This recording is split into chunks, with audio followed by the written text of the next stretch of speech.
My name is Sarah Turney, and this is Voices for Justice.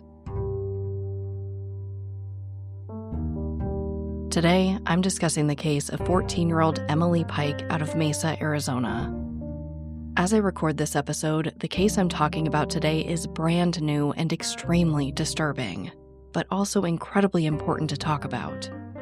I first learned about Emily's case after law enforcement leaked an internal memo on social media detailing the heartbreaking condition she was found in.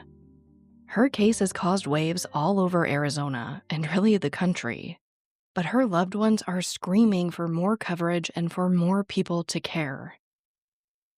This is the case of Emily Pike.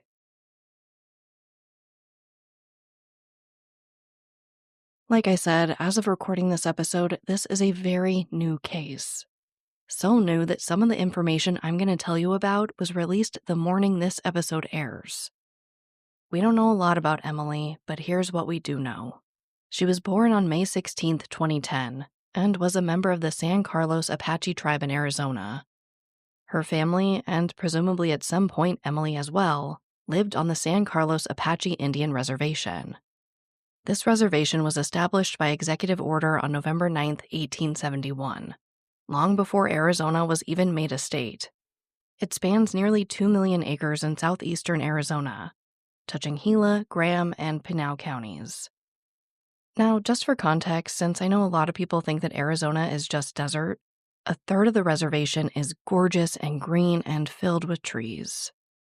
According to the latest census, it's home to just over 10,000 people. Emily has been described as happy, loving, and kind. She was extremely passionate about art, specifically painting, and planned to go to college to pursue a degree in art. Here's her aunt at one of the many rallies for Emily describing what she was like. Emily was artistic, she was kind, she was funny, her grandma explained to her that she was quirky, she was always, laughing. But at some point, Emily was moved about 3 hours west from the reservation into a group home in Mesa, Arizona. And it appears she maintained a good relationship with her loved ones, as video released by AZ Family shows her speaking to someone, presumably family, about coming for a visit. I wanted to say that I miss you so much, and I really hope I'll try to see if you can come visit me next time. Now, the name of the group home has not been released to the public, presumably to protect those still living within it. So we don't know exactly what type of group home it was. But we do know that it serves girls ages 7 to 17 and takes referrals from the Arizona Department of Child Safety, or DCS, as well as Tribal Social Services. A spokesperson for DCS said that Emily was not in their department's care, so it seems most likely that Emily was in the care of Tribal Social Services. A woman who says that she lived in that group home for 4 years and with Emily for an unspecified period of time did an interview anonymously with reporter Brianna Whitney for our local AZ Family news station. She said that Emily told her she was placed in the home because she was struggling with her mental health and was seeking better services than her reservation was able to provide, though that hasn't been confirmed. According to the Mesa Police Department, Emily was reported missing from the group home 4 times beginning in 2023, when she would have been around the age of 12. 3 reports were from 2023, one of which included another child, and the 4th was in January 2025. But this last time, Emily didn't come back. On January 27, 2025, Emily was at the group home in Mesa. That night, they had visitors from a local church group, and at some point, Emily leaves the home. According to most reporting, she was last seen at 7:45 p.m. in the home near Mesa Drive and McKellips Road in Mesa. Her house manager reported her missing to police that night as a runaway at some point after that. It's believed that she left on foot and it was dark outside. In that same interview with Brianna Whitney, the anonymous roommate says she believes Emily left to visit a boy she met while taking guitar lessons. She said, quote, "The church was there, and that served as a distraction of when Emily left.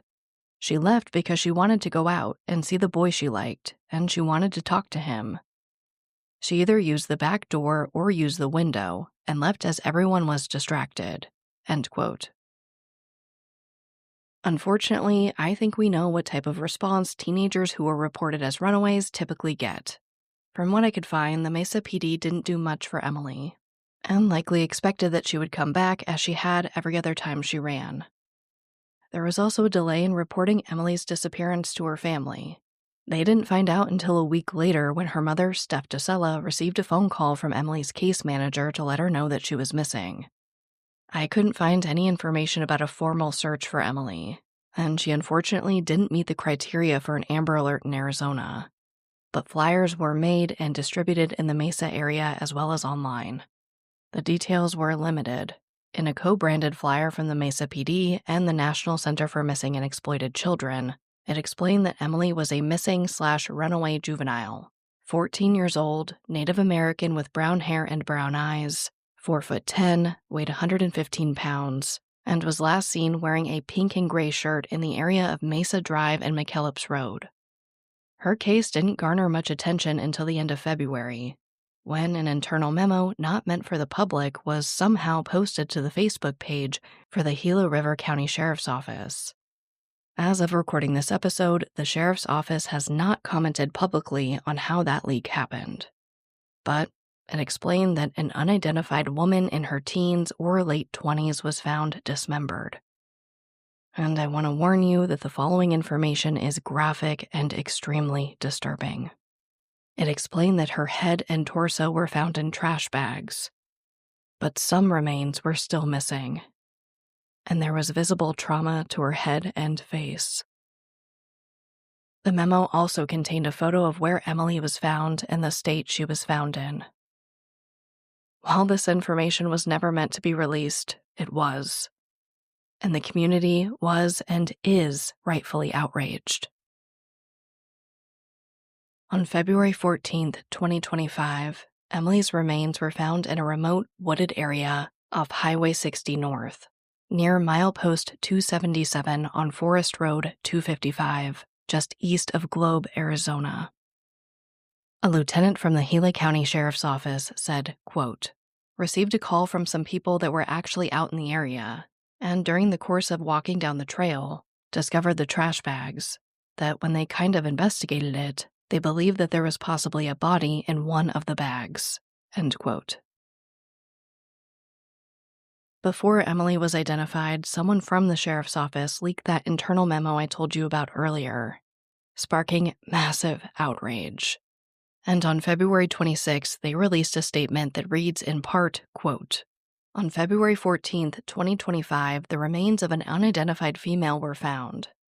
The Gila County Sheriff's Office, in conjunction with the San Carlos Apache Tribal Police, began an investigation. Due to the circumstances, it was decided that further information needed to be investigated before any public notification. There was no indication that there was an active threat to the community. Unfortunately, the information on Facebook was intended for law enforcement agencies and was leaked. GCSO detectives are currently working long hours to make a positive identification and find any information and evidence. This is an active investigation." End quote. The following day, February 27th, they released another statement saying in part, quote, "On February 27th, 2025, the unidentified female has been identified as a juvenile from the San Carlos Apache Tribe, who was reported as a missing/runaway juvenile out of the Mesa Police Department. Next of kin has been notified. GCSO is working with several law enforcement agencies to investigate all information and evidence. This is an active homicide investigation. Sheriff J. Adam Shepard would like to extend our condolences from the Sheriff's Office to the family and friends of the young female." End quote. They haven't said exactly how Emily was identified, but we do know that her mother was contacted to give a DNA sample. After that incredibly sensitive information was leaked and following these two statements, Emily's case finally began to gain some traction in the media. And it's here that we begin to learn more about her case beyond the leaked and subsequent memos. Again, I'll warn you that the details are graphic and disturbing. Like I mentioned earlier, the leaked memo told us that Emily's head and torso were found in trash bags, and that her head and face showed visible signs of trauma. But in time, we learned that her head and torso were in one black contractor-grade trash bag, and her legs in another. Her arms and hands have not been recovered. Her manner of death has been deemed a homicide, but her cause of death is still unknown. We don't know when she was killed or how long she was out there. And it's also unclear what type, if any, forensic evidence they may have that could possibly link to the perpetrator or perpetrators. Emily's murder has caused widespread outrage across Arizona, and really the nation after her case went viral on social media. As of recording this episode, there are nearly daily protests, demonstrations, or vigils being held for her across the state. People are demanding justice for Emily and all missing and murdered indigenous people. Justice for Emily! This is not just a simple little story. This is a 14-year-old girl. The way she died is not okay. Our communities here are hurting. I think most people who consume true crime content know that there is an epidemic in this country concerning missing and murdered indigenous people. According to data from the Department of Justice, 84% of Native American women have experienced violence at some point in their lives, and the number for men isn't much better, coming in at 82%. While I am extremely passionate about sharing these cases and discussing the issues, I'll admit that I am not the foremost authority on this subject. There are people within these communities that are far more qualified to speak on these issues. Please seek them out. I promise they are talking about these issues and screaming for people to listen. I recommend listening to anything made by Connie Walker. She's a Pulitzer Prize-winning journalist and has created multiple podcasts highlighting these issues and specific cases within the community, specifically her Missing and Murdered and Stolen series. I'll have her website linked in the episode description so you can check them out. But one of the issues that is prevalent in MMIP cases that also applies to Emily is that of jurisdiction. When Emily went missing, her case was assigned to the Mesa PD. After she was identified, the Gila County Sheriff's Office and the San Carlos Apache Tribal Police were also assigned to the case. Just as of a few hours before recording this episode, the FBI and Bureau of Indian Affairs is now involved. For obvious reasons, this can make following the chain of command confusing and result in errors or miscommunication between the departments. Again, these are very complicated and important issues that impact cases of MMIP. On October 10, 2020, the Not Invisible Act was signed into law by Congress. According to the U.S. Department of Justice, this led to the creation of the Not Invisible Act Commission. Essentially, this is an advisory committee comprised of members of law enforcement, both local and federal, tribal leaders, and service providers, along with family members of missing and murdered persons and survivors. One of their goals is to work on bridging the gap in communication between these agencies. But this is a long-term plan, and the impact of it is still mostly unknown at this point. Another initiative that people have been rallying for at demonstrations for Emily Pike is pushing for a new type of Amber Alert system just for missing American Indians and Alaskan Natives. In 2018, Congress did pass the Ashland Mike Amber Alert in Indian Country Act, named after 11-year-old Ashland Mike of Navajo Nation. This essentially integrated federally recognized tribes' Amber Alert systems into regional alert systems. But many people within these communities have reported that it's just not working the way it was designed to. So many of those who have been demonstrating for Emily Pike are now asking for something different, something better and stronger, to hopefully prevent more tragedies like hers. Like I keep saying, Emily Pike's murder has rocked Arizona, and I think for good reason. But the question remains, what happened to Emily Pike? While her mother has said that law enforcement told her that there are 3 possible suspects in her case, they've since denied that they're considering anyone a suspect at this point. But they do say that they're working on some leads. So take that for what you will. Her alleged roommate believes that Emily may have encountered foul play while trying to make her way back to her family on the reservation. Emily was found about an hour and a half east of her group home. If she continued about another hour east, she would have been at the San Carlos Apache Reservation. so it seems entirely plausible. Of course, while we know that she left on foot, it does seem likely that someone gave her a ride at some point. We know that her alleged roommate says that Emily left to see a boy who'd been giving her guitar lessons, but we don't know anything else about him, so I'm hesitant to place any blame or suspicion there. Now, this is where the episode is going to be a little different than how I usually present these cases. You guys know how these episodes work. The main episode is all about facts, publicly reported information with as little commentary and as little sass as I can manage. I really do try my best to reserve any opinions and personal experience for the after show in most cases. It's my way of letting you opt out of the banter and speculation. But I really do think my experience working with children living in group homes may lend some insight to some aspects of Emily's case. But first, I want to address how most media in this case doesn't really say that Emily was placed in foster care. Again, the Arizona Department of Child Safety said that Emily was not in their care when she was murdered. And the group home she was living in said that they take referrals from DCS and Tribal Social Services. So I think it's reasonable to believe that Emily was likely in the care of Tribal Social Services during this time. In reporting by Ashley Holden for ABC 15 News, she spoke to foster care advocate Anika Robinson. She works for the nonprofit organization ASA Now, which stands for Advocacy, Support, and Assistance. They offer services to children within the foster care system. And she told Ashley Holden that their organization provided services to Emily starting in 2023. She said, quote, "I think for the majority of kids placed in congregate care, not being in a family setting can be really hard for them," end quote.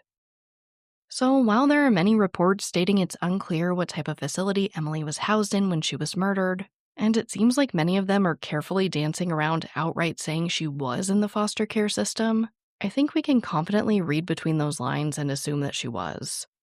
I know it's a small thing that feels obvious, and I'm probably being a little overboard about it, but I don't want to perpetrate misinformation. And I do feel an obligation to be completely transparent with you, that for some reason, most outlets aren't saying she was in foster care, just that she was in a group home, which isn't always the same thing. Some group homes for children are strictly medical or behavioral based and can be private or state-run. But again, from the little we know about Emily's case and situation, it seems that she was in a group home for foster children. And from what I read, her group home works pretty similarly to the one I used to work for. For context, to qualify myself about why I'm even inserting this speculation and opinion, I worked for an agency that cared for 300 children in the custody of the Department of Child Safety. I did a lot of things for this agency, but to keep a very long list of job duties short, I scouted and created enriching activities for the kids in our care. I did things like help schedule programming at our main office, as well as directly in the 30 homes we had across Arizona. This included everything from church groups like the one who was with Emily Pike when she went missing, to going with them to Disney on Ice, and personally driving a van of 10 children to and from summer camp. One of my responsibilities was also reading every single incident report for every single child every single day. Let me break down what that means. When a child is in the Arizona foster care system, at least under DCS, their caregivers, typically the underpaid employees with the children in these homes, have to make a report for basically everything. If a child scrapes their knee and needs a Band-Aid, if they curse, if they get bullied at school, if they show extreme signs of distress, if they discuss a bad visit with their family, everything is supposed to be documented. So while I didn't care directly for the kids in the homes, I spent a lot of time reading about these situations. And I did spend a lot of time with them, specifically in creative situations where they opened up about their experiences at home and in the system. We would create art together. I helped run etiquette classes, makeup classes. I watched them tell their stories on stage at the Herberger Theater in downtown Phoenix. I got to see a side of these kids that I wish all people could. It was the best, most rewarding job I've ever had. It's the reason I'm so deeply passionate about bringing you cases of children who were failed by the system, like Emily Pike. Again, I don't know everything, but I think I have a good understanding of the system that may be helpful to understanding what may have happened to Emily. I want to talk about what I've seen when kids run from group homes. They typically run to someone. In Emily's case, possibly the boy who was teaching her guitar. We don't know. But this is, of course, when they're the most vulnerable. They often leave with nothing but the clothes on their backs. And predators know this. They know that these kids don't have anywhere to go, they don't have resources, and usually won't go to the cops out of fear of being sent back to the group home. So, unfortunately, Emily is pretty much exactly what terrible people who want to hurt little girls are looking for. I've seen kids lured out of their group homes from people online with just a promise of getting their nails done. And while we don't know if Emily had a cell phone, and kids in the system are typically restricted from having social media for safety and privacy concerns, kids are smart and crafty and usually find a way. Emily could have met someone online. She could have met a friend of a friend who offered her a ride. Unfortunately, the possibilities are endless given what we know in the case right now. Now, I do want to take some time to discuss some of the theories and speculation I've seen on social media about Emily's case. First is why Emily was living in the group home. While abuse and neglect are common reasons a child is taken into state care, that just isn't always the case. So I won't assume that Emily was removed because of those reasons. We just don't know. Another aspect I've seen a lot of speculation about is the church group. I've seen people asking why they are there, is it appropriate, if they're a cult or indoctrinating the children. There's been a lot of talk about this church group, so I just wanted to dig in a little. In my experience, this is very normal. What they were doing, we don't know. When local church groups visited the kids I worked with, they would do everything from Bible study to crafts to celebrating birthdays and everything in between. Sometimes they were just there to spend time with the kids. And while I can't speak for the practices of this particular group home, typically it is required that every person entering that home hold a fingerprint clearance card. It's something I had to get when I was hired into my position at my former agency. This process includes a background check and fingerprinting. And while it obviously doesn't prevent all crime or abuse in these group homes, it does at least provide an extra layer of care and accountability. So based on my experience, outside of them being at the home a little late that night, this didn't really raise any red flags for me. But again, I feel like I need to keep saying it, this is just speculation and I could be wrong. Another common question I've seen is why didn't the staff stop Emily from leaving? Now at this point, we don't know who saw her leave on foot, but it's clear that someone did. That could have easily been staff or another child. But in the case that it was staff, they can't really do anything. At my agency, we were trained on how to restrain a child, but we're only allowed to do so if they were going to harm themselves or someone else. And a kid walking away from home doesn't usually qualify for that level of intervention. Now, there are exceptions for something like a very small child running into traffic or a busy street, but usually a 14-year-old just walking away wouldn't qualify for a restraint in my experience. I think one of the most discussed aspects of Emily's case, and specifically her group home, is a statement made by the Mesa PD. They said that her group home has filed 30 reports of missing children over the last 3 years. As I mentioned earlier, presumably 4 of those reports were concerning Emily. This has led to many videos and posts across social media theorizing that Emily and perhaps up to 30 children are missing from this facility. But that's not really how it works. Unfortunately, kids running away or going missing from group home facilities is a very common occurrence. At my agency, we'd see it all the time. Now, I did look for some solid stats on this. It's been many years since I worked for that agency, and I wanted to know exactly how many kids run from foster care each year. But this is seemingly impossible to nail down. It looks like due to the differences in reporting practices. While some agencies report kids missing as soon as possible, some implement a 24-hour rule. So any child who leaves and returns within that window is absent from those statistics. So we know that kids running away or going missing is unfortunately common, and we don't know what those real numbers are. So while 30 reports of children going missing in 3 years from one single group home does feel high to me, I really don't have anything to back that up. We also don't know the turnover rate of Emily's specific group home. Many kids run immediately after placement, and if there was a high turnover, the 30 reports in 3 years would make more sense to me. So for now, I'm not jumping on the theory that kids are being trafficked out of this facility. In fact, just a few days before this episode airs, a 17-year-old girl went missing from that same group home and was found safe 2 days later. Unfortunately, we know that wasn't the case for Emily Pike. Her murder has left a huge hole in the lives of her loved ones and has ignited a fire in this community.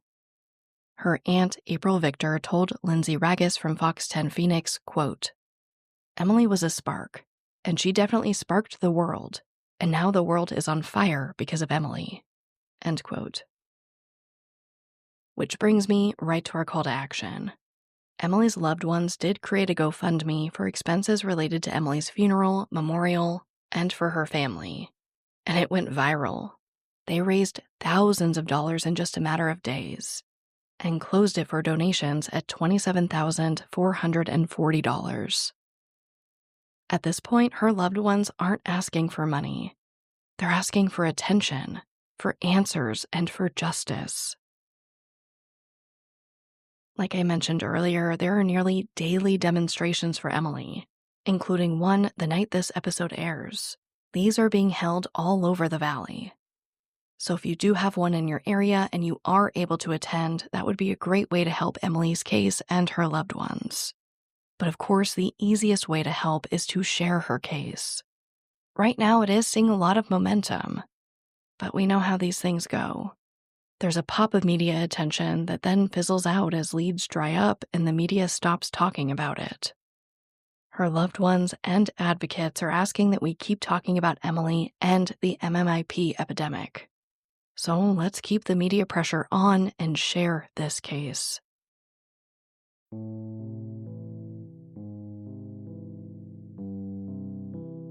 As a reminder, Emily Pike was 14 years old when she was murdered.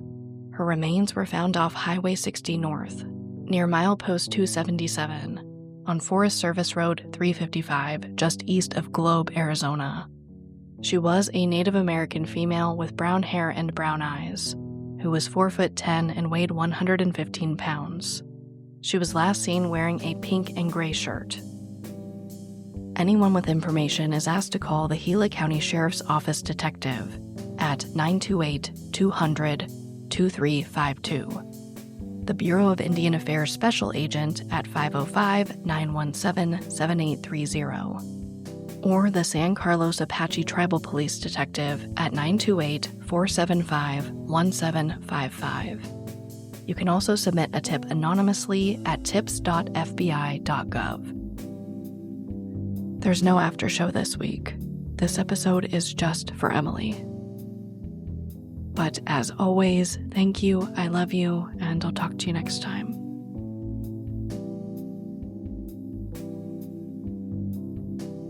Voices for Justice is hosted and produced by me, Sarah Turney, and is a Voices for Justice media original. If you love what we do here, please don't forget to follow, rate, and review the show in your podcast player. It's an easy and free way to help us and help more people find these cases in need of justice.